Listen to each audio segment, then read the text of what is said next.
Okay. Show me. Hi there guys, welcome back to the Dutch Sea channel, and I've got me a box, yes sir, and it's a pretty big box. As you can see, this is a box from JLB Racing. I got this one from Banggood, and it's a car, as you can see, a Truggy kind of car. Yeah, it actually looks a little bit like a Traxxas e-Revo. However, I'm glad to say that it's not a clone, otherwise I wouldn't be showing you this car either if it were a clone. So this is the Cheetah. Now, if you've been watching my channel for a while, you know that I featured a Cheetah last year from JLB Racing. This one here.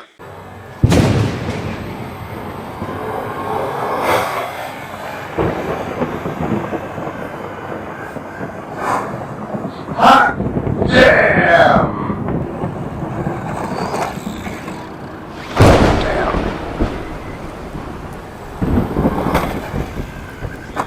Damn. This one here. Now, the one I have here is different in two aspects. It is not the monster truck version, but the Truggy version, so a little lower to the ground, different body style, spoiler, and it's actually an upgraded version. So this one has better electronics and a different radio. Some people had problems with the ESCs on the previous version, the non-upgraded version. I personally didn't. Mine was fine, but it's always good to have some better electronics in the car, of course. This one has an 120 amp ESC, so I'm not sure if anything else on the electronics is really different. I suspect the steering servo is a little better. At least it's a Metal Gear servo. And obviously the proof is in the pudding, so we'll see how it holds up in driving. In this video, however, I'm gonna show you the car in detail. I'll give you my impressions. And in the next video of this car, we'll take it out for a spin. Jump it and run it on sand and grass and stuff, anything you do with a monster truck or Truggy like this. So let's go, let's see what's in this box. Okay, let's first take care of the less exciting stuff, right? And then we'll get to the car itself. The first thing you see in the box is a spec sheet, and I'll zoom into that a little so you can have a good look of the specifications of this car. There you go, and obviously you can pause the video at this time.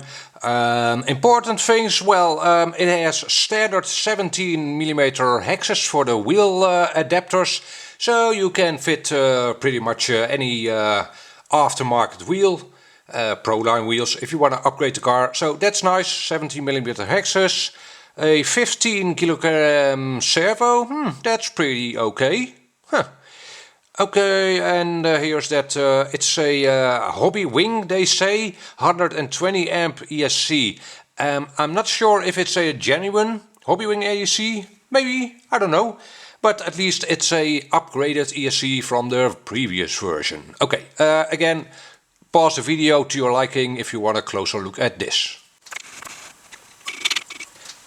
Next thing is a manual, instructions manual, which again tells you some of the specs and what everything is apparently, and how to operate things. Yeah, pretty standard fare. Does it tell us how to... Ah yeah, it does tell us how to calibrate the ESC. Very good, mandatory. And then it has exploded views of all the components of the car. So if you need to service your car, you can find out here how to do so, how it fits back together again. And then you have a several sheets of the components, the spare parts you might need. That's usual on cars. You sometimes break things, right? So here you can find the products you then need. Okay, looks good. The car also came with a sticker sheet, decal sheet. Now I've already used most of them. These are the rare lights, simulated lights with stickers. I haven't used those yet. In a minute you'll see the rest of the stickers that I've already applied to the car. The car comes with a LiPo charger, a very basic charger of course, a balanced charger. It can charge 3S and 4S from the looks of it. So yeah, it'll get you by obviously, and it's good to have if you don't have another charger, but I'd advise you to get a real charger if you really want to get into the hobby. And it comes with a power cord with a European connector. However, it has a figure 8 connector over here. You probably have a cord for your wall outlet already, so otherwise you'll have to get an adapter. Okay, so yeah, pretty basic charger, will get you by, but again, this will be pretty slow and you really want to upgrade to a real charger. Now this is a ready to run car, so it also comes with a radio system. In this case a FlySky transmitter, and we've seen a lot of these transmitters. They work out pretty well actually. It's a different transmitter than the one that came with the previous version, the non-upgraded version. And the major difference actually is that this one does not have a throttle dual rates. So you can't set this one up for maybe a younger kid, so he won't have a full throttle. Am I completely right on that? Yes, it has a steering trim, throttle trim and steering double rates. The previous car came with a radio that had throttle dual rates. Yeah, okay. It has a steering reverse and throttle reverse, an on-off button, hartstikke idee. And the good thing about these transmitters is that separate receivers are very much available all over the place, and they are cheap.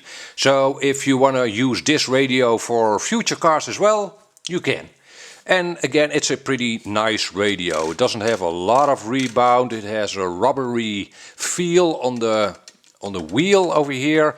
It doesn't have an antenna that can easily break off. It takes 4 AA's and you do have to provide those yourself. That's actually the only thing you really have to provide for this car to run. And with that we have arrived at the star of our show, the JLB Racing Cheetah. Cool stuff, man. Now obviously I like the looks of this car, otherwise I wouldn't have ordered it. But that's a personal thing of course, and I'm sure you'd agree that this car does look a lot like an e-Revo. Yeah, it's a truggy. Well, a real truggy would have a slightly lower stance, a racing truggy. But this one is a monster truggy. Much like the e-Revo. It has a far lower stance than your regular monster truck. A monster truck generally wouldn't come with a spoiler either. And yeah, the body shell is very dynamic looking. So yeah, and if the chassis would also look a lot like an e-Revo, I definitely wouldn't have ordered this car. Then it would really be a clone. And as you'll see, this car has more of a conventional buggy style of chassis. But again, I'll show you the car without the wheels and the cover in a second, so you can see what that's like. Actually, let me pull off the body, and that's held on with 4 body clips.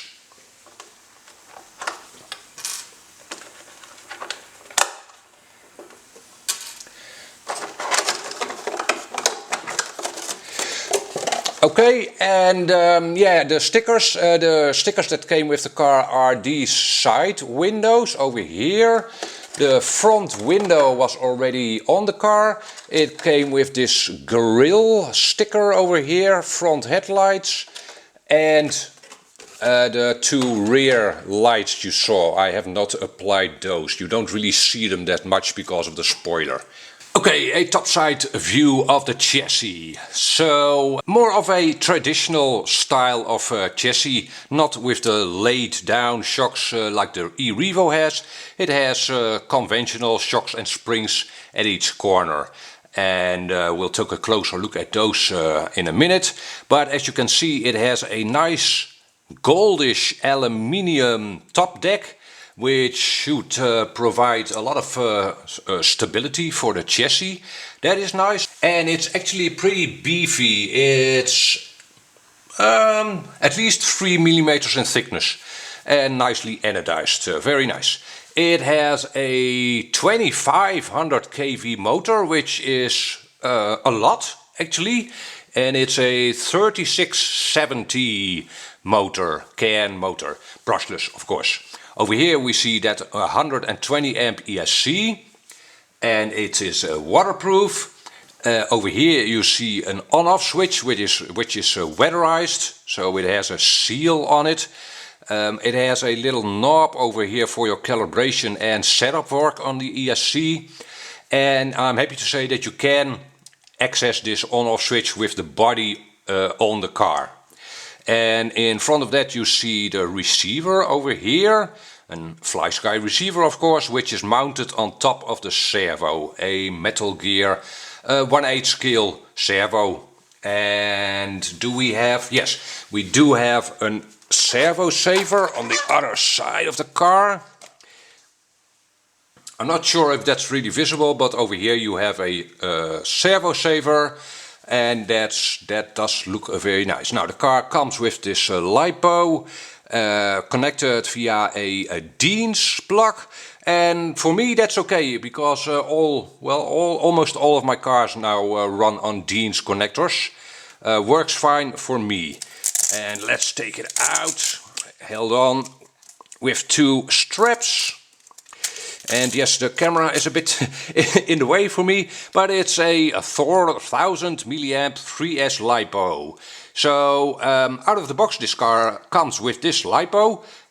It can run on 3S obviously, but it can also run on 4S. And I'm actually not completely sure if the previous version could also run on 4S. I don't think so.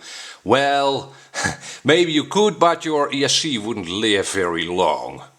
Yeah, so, and in the battery bay we also have a little bit of foam padding on each side to protect that LiPo. Very nice. Okay, so, and what are these tires like? Oh, they are foam filled, that's one thing. And this rubber feels very sticky and supple. Okay, so for this car they've gone for grip over longevity, I guess. I'm pretty sure these tires will wear, but you'll get a lot of grip out of these tires, I think. We'll see in the driving videos, but they feel very grippy, and especially on this tabletop, very sticky, as you can probably hear. Alright, cool stuff. Now what I'll do next is take these wheels off so we can have a good look of all the chassis components. Here we go. Okay, front to back, top to bottom, here we go. At the front of the car we have ourselves a plastic bumper which has a little bit of flex to it, which of course is good because it will give a little in crashes. Will it hold up? We will find out. And it has two white LEDs in it. Then we have two fully aluminium shocks. Preload colors over here. Those rings, you can rotate those on down to add preload to the springs. And these are actually two-stage springs. So 4 springs really. Short spring, long spring, and I assume that the shorter spring is a stiffer spring. I must say that, well, actually feels pretty okay. Actually, they are already oil filled. That's nice, and they have these rubber socks on them to prevent oil and dirt from getting into them. So that's nice. Keep them nice and clean. We have ourselves a drive shaft over here, which is metal. On this side it has a CVD joint. Impossible to see for you, but it has a CVD joint. And on the diff side over here we have ourselves a dog bone style of connector. And yes, of course, the car has a differential in this plastic housing up front. We've got ourselves an aluminium shock tower over here, which looks to be the same thickness, well, maybe a little more even than the top deck over here. 4 millimeters, I think, in thickness. Yeah, looks pretty beefy, that's nice.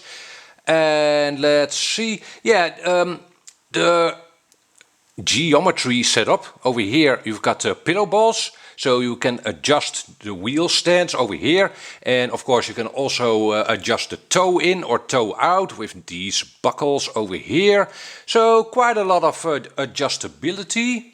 Now, on some cars you'll find a little set screw over here in the lower arm to adjust the minimum ride height, so that the suspension has less of down travel. This car does not have that feature, but again, this is not a racing car, this is a basher, so I'm okay with that. Obviously, again, you can do a lot of adjustment with the spring tension and the rest of the geometry of this car. Over in the center of the car we've got a aluminium motor mount over here, and if you take or loosen up these two screws you can adjust the mesh. I must say that the standard mesh felt pretty okay with me. No need to adjust that. And over here you've got your diff cover and caster blocks, which are, I'm not sure what material this is, probably aluminium, also an anodized top and bottom. We'll have a closer look at the bottom section in a second. Rear suspension then, again, pillow ball setup over here, so you can adjust the caster and toe in adjustment over here. Quite a lot of tunability on this car actually, more than you'd expect from a basher. Again, aluminium shocks and an aluminium shock tower, more or less the same as in the front of the car, so that's good. And at the rear, this is actually a little awkward to show you, but you've got yourselves two red LEDs over here and a wheelie bar, ball bearing wheelie bar, pretty nice, it runs very smoothly. And let's see, yeah, adjustability, the springs have two mounting holes over here at the bottom, and even more impossible to show you, but on top on the shock towers you've got 3 positions to mount the shocks. So again, that looks very nice. And at the bottom of our car we see this again nicely anodized aluminium bottom plate, and yeah, this will scratch up, obviously. That's always the case with cars like these. And the rest of the bottom of the chassis is plastic. It's yeah, a traditional style of bathtop kind of chassis. Now, one thing that sets this one apart from a lot of other cars is that there are no unused screw holes for dirt to get in. There are a lot of, especially racing cars, that have a chassis that's suitable for nitro and electro, and in those cars you'll see several screw holes being unused because they are meant for the other version. This car, as you can see, no unused screw holes, and all the screws sit flush with the bottom, which is important so they don't get scraped off. And all screws on this car are hexes.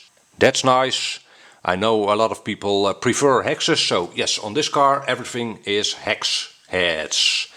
Alright, and the Cheetah looks like a proper car again. Now, one final thing I should mention is that there is some play in the suspension side to side, as you can see here. About the same front to back. Bit of a wobble. Is that important? This is not a racing car and it doesn't need that precision, I guess. But it has more play than my e-Revo, for instance. The e-Revo also has a bit of play. Most RC cars have a bit of this play, especially monster trucks, but it's more than I'd like to see.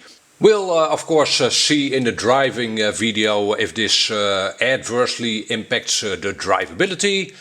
The previous Cheetah I had last year did fine. It was a very nice car to drive, powerful, nice to handle. So again, we'll just see how this one does. Closing out with my final thoughts on this car. In my opinion, it looks great, but that's personal, of course. The tires feel very good, so it should have a lot of grip. That's nice. Parts availability. You might be a little hesitant ordering a car from China. Yeah, so am I most times. The good thing about this car is that it's very popular. It's been on the market for at least a year. Again, it's popular, and that means that Chinese manufacturers also stock parts for these cars. Right? Makes sense. If none were sold, yeah, parts might be hard to come by. But this car has been around for a while, and parts from the previous versions, the suspension arms and such, all the chassis components will fit on this newer version. So parts availability, great. And the car does not come with any tools. Most people will have hex wrenches, so that's not a problem. Wheel nut wrench would have been nice. If this is your first car, you might not have a wheel nut wrench. Other than that, yeah, you don't need a lot of tools for this car, so that's okay. And that's it basically. If you have any questions about this car, hit me up a comment down below. I'll be happy to answer you. And I'll have a driving video on this car as soon as possible. Maybe by the time you're watching this video, I'll already have a driving video. In that case, I'll have a link to it up there. And yeah, hope to catch you on the next video. Bye bye.